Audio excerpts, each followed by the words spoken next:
Hello, students. We are meeting again for our environmental chemistry lecture. And in the last lecture, we have discussed under the introduction to green chemistry. That initially we try to understand the problem, then we have discussed what is the green chemistry, how it is going to help, and how it is a sustainable chemistry, and under green chemistry how synthetic chemistry is useful, especially when we are carrying out any reaction. So how one should develop the technology, chemical technology. Under that we have seen the atom economy. So what is atom economy, that we discussed last time. So I will just brush up what is atom economy. Atom economy refers to the fraction of all reagents that go into the final product yielding minimum or no byproduct. Means here atom economy means here whatever number of atoms are involved in the reactant, same number of atoms should be there in the product.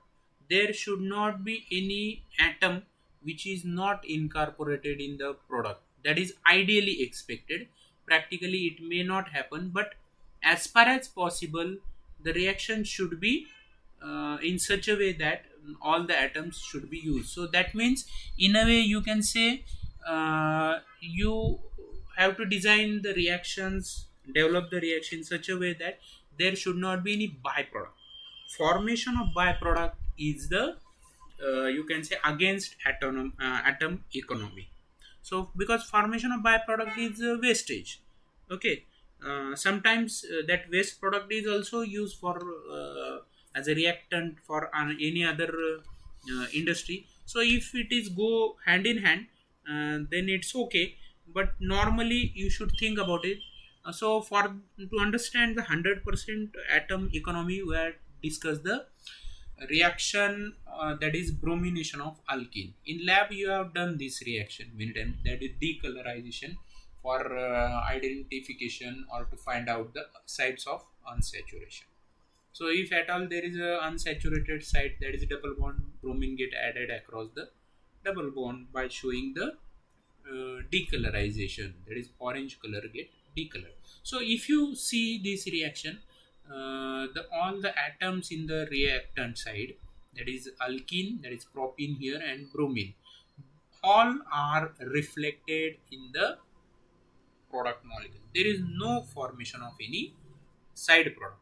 So here all the atoms are used for you can say manufacturing the desired product. So here it is 100% atom economy. So what is the theory logic behind it, how one can see the benefits of this atom economy? We'll discuss it with some diagram. Look at this first possibility. This is the diagram typical showing typical reaction with less than 100% yield and with byproducts. So why this is so? You look at the reactant. Okay, the reactant proceed further. There are chances of desired reaction as well as side reaction. There is one more possibility that uh, the all the reactants molecule may not be converted to any product. They remain as leftover reactants. So if at all there is side reaction, there are chances of reducing the atom economy. If there are leftover reactant, then also there are chances of less atom economy. So these are the two important things. But if at all, if you go on experimenting and go for the desired reaction only, look at the middle section here. If at all you go for the desired reaction, if there are chances of formation of byproduct. Okay, byproduct generated from reaction making desired product, means though you are getting the desired product, along with that if you are getting the byproduct. So what happens, due to side reaction and left or reactant, your yield is going to decrease. If at all along with that desired product is formed, but due to formation of byproduct there is a less atom economy. Means if you see here all the reactant molecules, if they go by this desired reaction method mode also, then also you will not get the 100% atom economy. So that is going to form the pollution. Formation of byproduct, waste product, leftover reactants, side reaction will lead to the environmental pollution, because you have to work on the uh, process how to reduce this. But instead of thinking over reducing or reducing the ill effect of those byproduct or side reaction, go for the reaction where there is no formation of byproduct, that is the only desired product. Okay, we'll go to the another possibility, that is reaction with 100% yield. Okay, means here there is no leftover reactants, means there are no chances that reactants can remain unreacted, or there are no chances of side reaction, which that is undesirable reaction. Only reactants go only to the desired product. But along with formation of this, you can see here desired product, if at all there is a formation of byproduct, what will happen? The yield, you can say theoretically, is 100%, but the atom economy is reduced because of formation of side product. So here the concept of atom economy can be understood very keenly, that when the side product is formed, obviously there is a loss in atom economy, because formation of side product lead us compelled us compels us to think over what to do with that byproduct. If by chance it is useful for any other industry, then okay. But if at all you have to release it in the environment, in the water bodies or in the atmosphere or on the land mass, in any segment of environment, it is going to create the problem. So practically sometimes it may be okay that formation of a particular side product is a raw material for any other industry, then okay. But theoretically in green chemistry, when you are thinking to develop the green chemistry technology, green chemistry engineering, you should think in such a way that there is no formation of byproduct. So that is ideally, principally, in principle, it is considered that there is no formation of side product.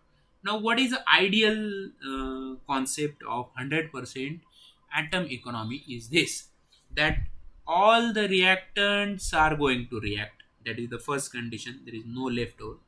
All the reactants are reacting in the desired reaction mode only. There is no side reaction.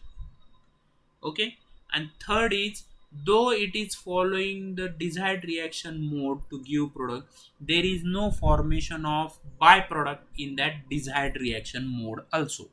Means here you can say there is 100% yield as well as 100% atom economy, because in this last, this is third case, in this third case only, you need not to waste your energy, your human power, human sources, or any other energy resources on thinking what to do with the byproduct. So that is very important. And it not only reduce the environmental hazards, environmental problem, as well as it avoids the loss, economical loss. Okay, to maintain, to process the byproduct, to process the sewage effluent. So in a way it reduces the cost wise also, so it helps the economy. So though in the beginning people may think that it is not considering economic aspect, but if you go through this, if you understood this atom economy, you can easily convince that it is helping the economic aspect also. So here one can understand all these three processes with one example, that is synthesis of methyl methacrylate. Okay, this methyl methacrylate is widely used monomer for preparation of various polymers. So it starts with acetone, and acetone can be converted to methyl methacrylate by two methods. In that, first one is method A. What is method A? The method A is, first there is cyanation of acetone, and this cyanated acetone is further treated with methyl sulfate and methanol to form the desired product, that is methyl methacrylate.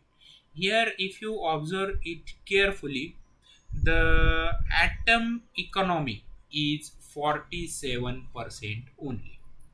Okay, the same product can be formed by another method. Okay, that is conversion of this acetone to methyl methacrylate using palladium catalyst. Now look at here. In both the methods, the reactants are same, the product is same, but there are two important things. One is, in the first method you have to bring about this conversion in two steps. Here it is one pot synthesis, you can say one step synthesis or one pot synthesis.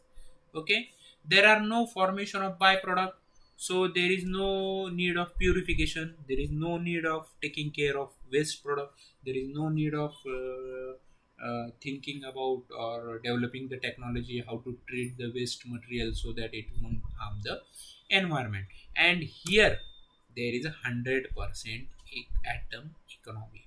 Atom economy gives rise to reduction in cost. So that is a very important point that one has to understand. So low atom economy means it is due to stoichiometric use of HCN and concentrated sulfuric acid. So in this example highlight the importance of green synthetic method. So this is example. So what is expected in ideal synthesis? We are talking about the green synthetic technology. Okay, green synthetic chemistry. So what are the aspect, what are the various dimensions of ideal synthesis? That features of ideal synthesis can be explained with this diagram, that you can see here.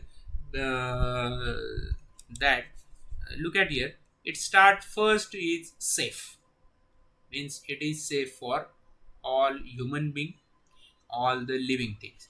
Then second is environmentally acceptable, means here atom economy is not 100% achieved, so there is no threatening to environmental segments.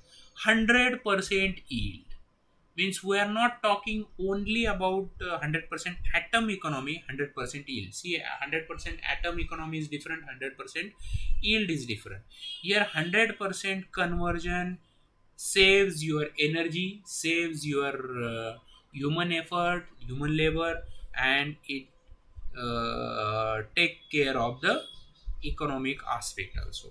Then there should be atom efficiency. Okay, so and if at all there are no formation of side product, if it is 100% atom economy, then there is no need of purification. But if it won't be possible all the time. So if there are some byproducts, it should be easy for separation. Then there should be no waste, that is 100% atom economy. Then it should be if at all, if it is possible, one step reaction that will give you 100%.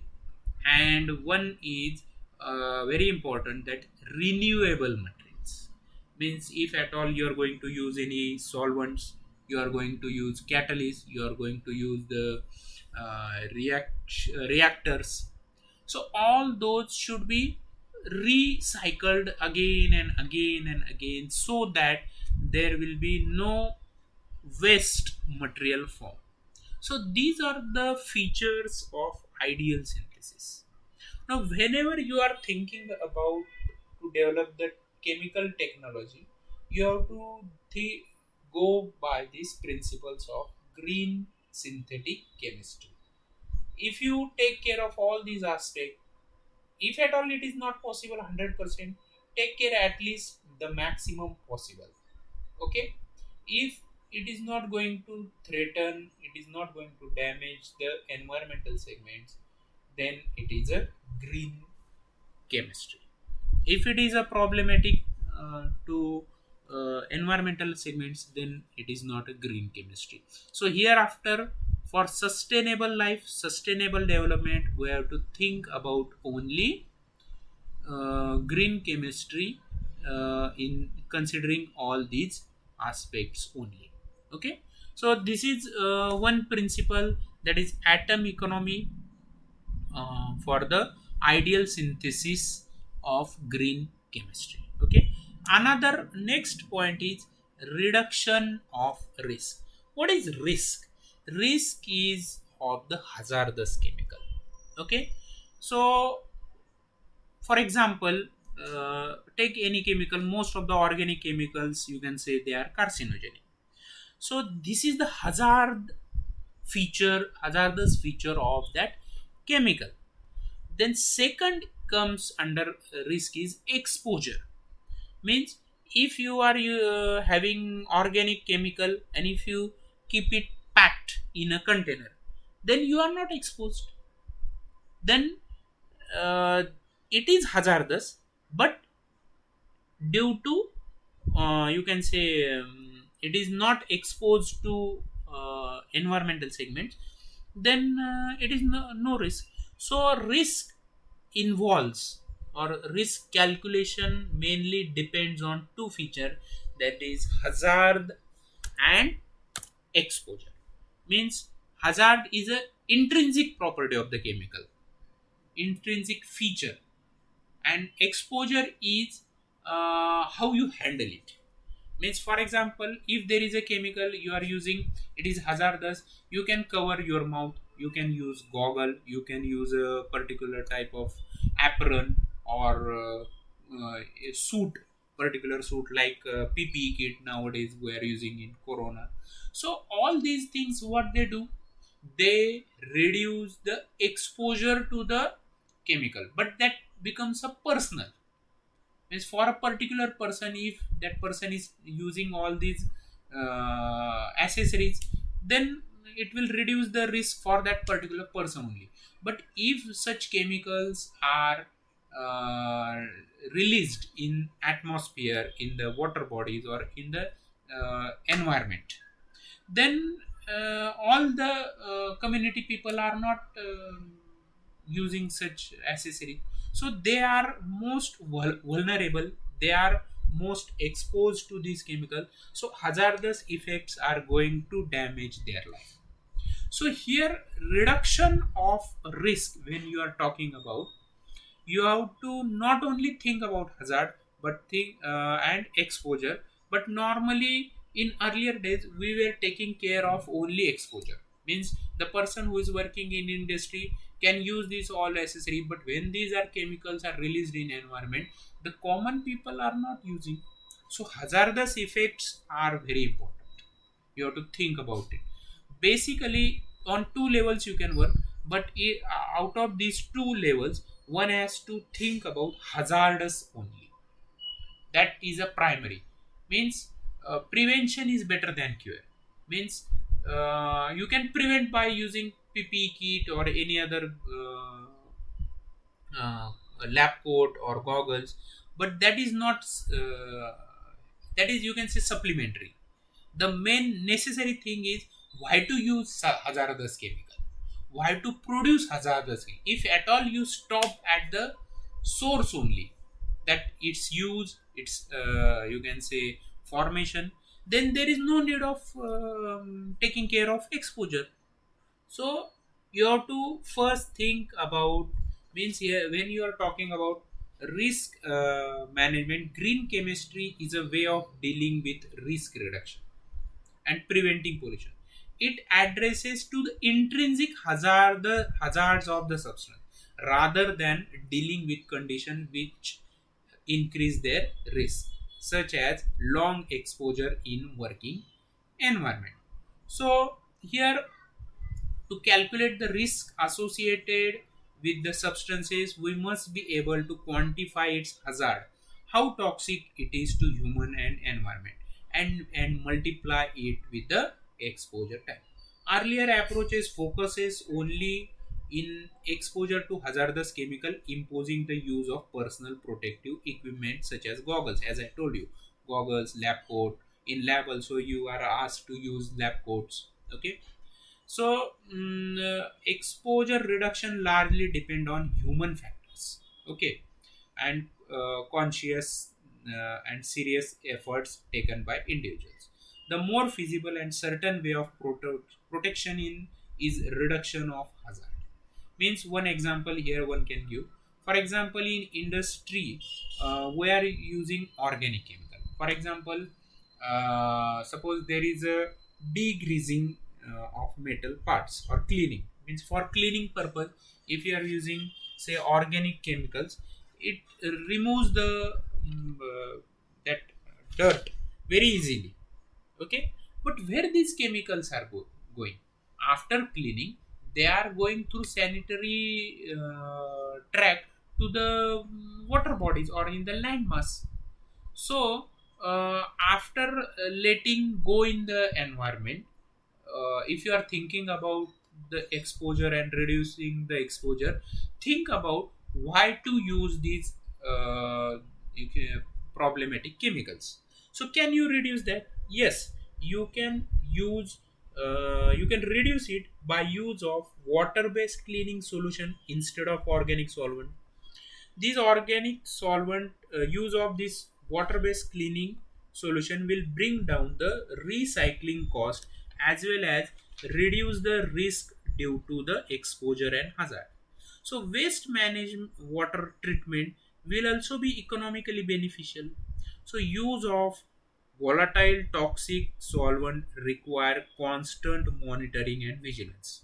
Okay, accidents occurring due to the inhalation and prolonged exposure to such solvents can cause neuropathic damage to the workers. See, at home also, you can think about a simple chemical. For example, for cleaning the say your floor, you are or in toilet, you are using phenyl. Normally, in commercially we say phenyl. That phenyl, when it is spread, you can smell. It's you can say irritating smell. Okay, so it's irritating. But if you avoid the use the you can say soap solution, then it will reduce the exposure to that hazardous chemical. So that is a practical example. So apart from damage to worker, the industry also has to pay heavy compensation to the worker. So this emphasizes the importance of method to reduce risk due to hazard and not only risk due to exposure. Means risk due to exposure comes later on. First come risk of hazard. Why to use it? Why to produce it? So if you stop the production or use of such chemical, then you need not to think about the exposure. Hence, use of safe feedstock, elimination of costly control measures can lower overall cost. So in this way, you can reduce the cost also. That's why, and in a way, you are taking care of economical aspect also.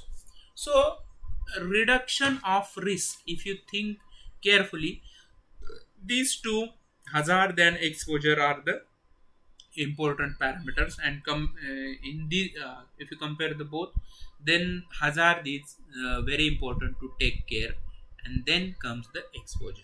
Okay, so that is all about the reduction of risk under green chemistry. So we'll stop here. Next time we'll see the next point of the green chemistry. Okay, so we'll meet next time. Thank you.